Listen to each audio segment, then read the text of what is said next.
up a solid wood but old-fashioned looking table. So today I am going to show you guys a really quick and easy way to do that, and you can adjust it to suit your style or your colour scheme or whatever you've got going on at home.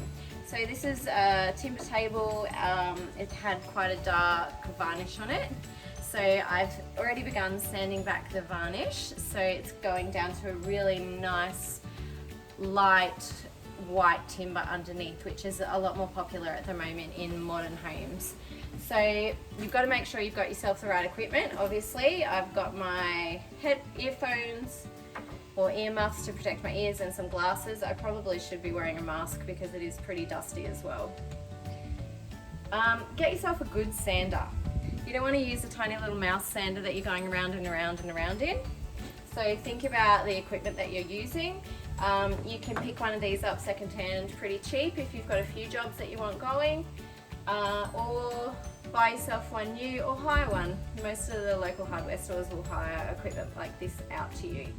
I'm also using a really coarse grit sanding belt because it'll get the job done faster, but it's also going to get through that lacquer, and you'll find, depending on the lacquer that's been used on your table, those sanding belts will cake up with the old lacquer, so you might want to buy yourself a few of those and work through them. The less effective your sanding paper is, the less and harder the work.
Okay, so sometimes you do blow a sanding belt. That happens. I'm using this old second-hand one with some pretty old belts. I'd say the glue is not great, but get yourself a new one and off you go again.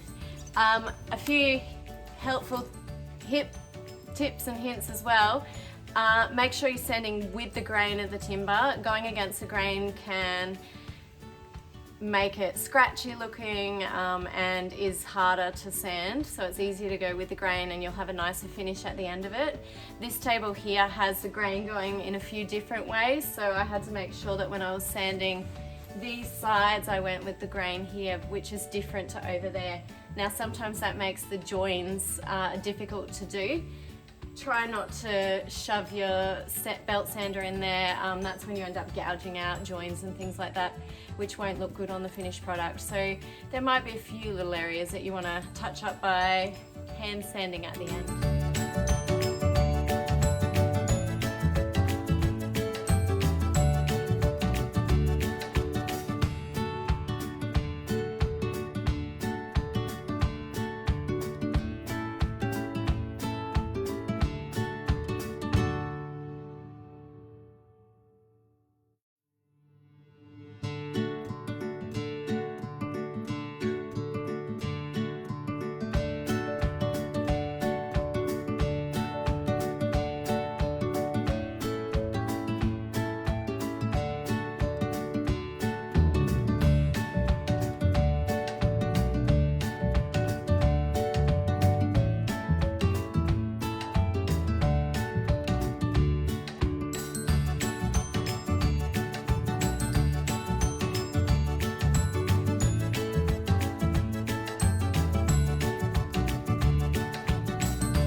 Okay, so now that I have sanded everything, I've given the legs just a rough sand. I'm not doing them clear, I'm doing them black. I'm now just masking and putting some paper down on the top so that I can spray paint the legs. I just don't want any overspray to get on the top that I've just sanded back and made look nice. So that's the next step.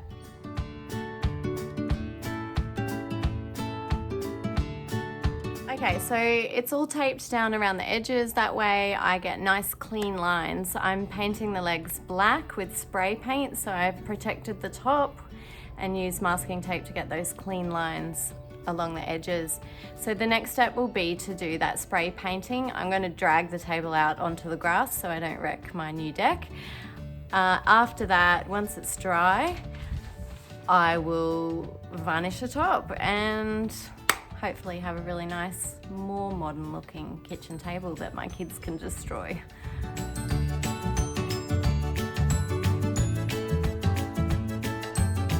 Alright, okay, so always remember that 2 thinner coats are better than 1 thick coat as well. So you want to hold your can about 15 to 20 centimeters away and give it a spray. You'll see that it's spraying evenly. Might take a little practice. Don't forget, if you stuff up, you can sand it back and do it again.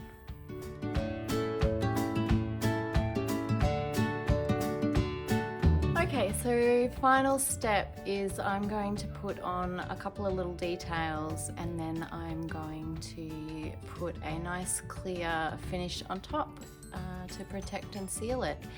Now, my table has a little groove all the way around it that was black, and because I've painted the legs black, I'm going to do the same thing. So don't tell the professionals, but just going to go through it with a biro before I put the sealant on top.